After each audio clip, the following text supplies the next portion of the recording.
What's up mga kapatid? Welcome back to Teachers Daily mga kaibigan. And today's episode of the video, bago na naman po mga kapatid, pag-uusapan na naman tayo. Part 2 of the 2025 Freedom of Expression mga kaibigan. So, disclaimer, many of the content that we have here are presently discussed in many of the curriculums in the Department of Education. So, it only means that we are not stepping on any political views over here. Pag-uusapan lang natin what are your guarantees in expressing your freedom of expression. Let's go mga kapatid. So basically mga kaibigan, the freedom of expression is actually already enshrined in the Philippine Constitutions of 1987. Matagal na po ito, and it has been here for a very long time. Even in the passing of the Jones 1916, it was enshrined there, the importance of freedom of expression among the communities of the Filipinos and the Americans during the Commonwealth era. And it was during the independence era na pinagtibay, we should use the term, pinagtibay ng mga Amerikano na yung saligang batas or the constitutions of 1935 saying, allow me to read, that no law shall be passed abridging the freedom of speech, of expression, or of the press, or of the right of the people to peaceably assemble and petition the government. So basically, the freedom of expression is the guaranteed rights of the people enshrined in many of the constitutions in the past, and even in the current constitution of the Philippines today, which is the 1987 Philippine Constitution. Article 3, Section 4, mga kaibigan. So basically, when we define freedom of expression, it might be that the individual definition might not be properly corrected. So we have to consider the definition coming mismo from the Supreme Court of the Philippines, who have ruled many instances in the past, and those who are trying to curb freedom of expression has been ruled out by the Supreme Court, the highest court in the Philippines. When we define freedom of expression, it is the right to seek, receive, and impart. The right to seek, receive, and impart information and ideas of all kinds, regardless of medium.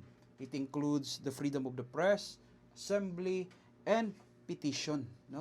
This right is essential for the functioning of a democratic society.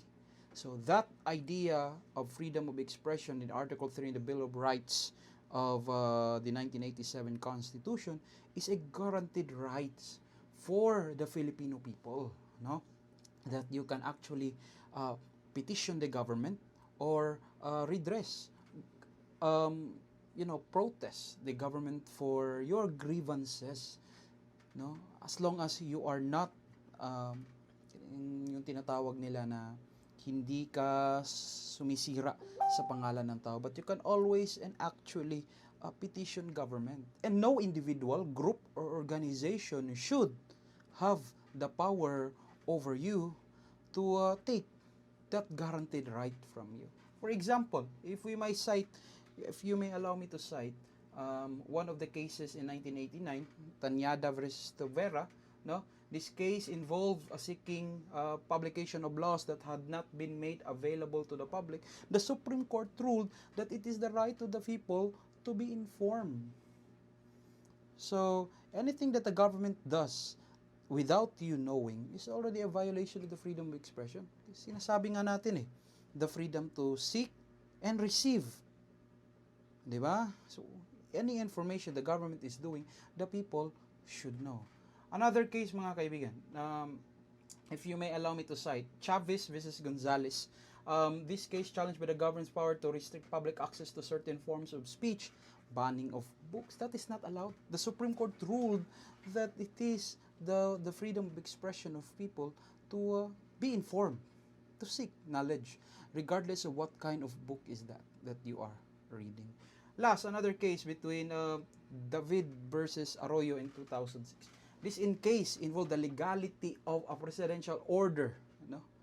Very relevant today, kasi pinatawag lahat ng mga vloggers and journalists this time. Limited use of broadcast media during a state of emergency. The Supreme Court ruled that freedom of expression, particularly in media, now social media, kasi wala yan dati, cannot be suppressed during times of crisis without clear justification, citing the importance of a free press in holding the government accountable. So we have a question. So sir, how about young people or students at a very young age expressing their own public opinion on matters of importance in society today? Are they allowed, or should we allow them to express their sentiments against any organization or government? Very good question, because actually it is the focus of a democratic country to allow its people, even young people, to enjoy that right to express their sentiments, no, on certain issues or on certain occasions.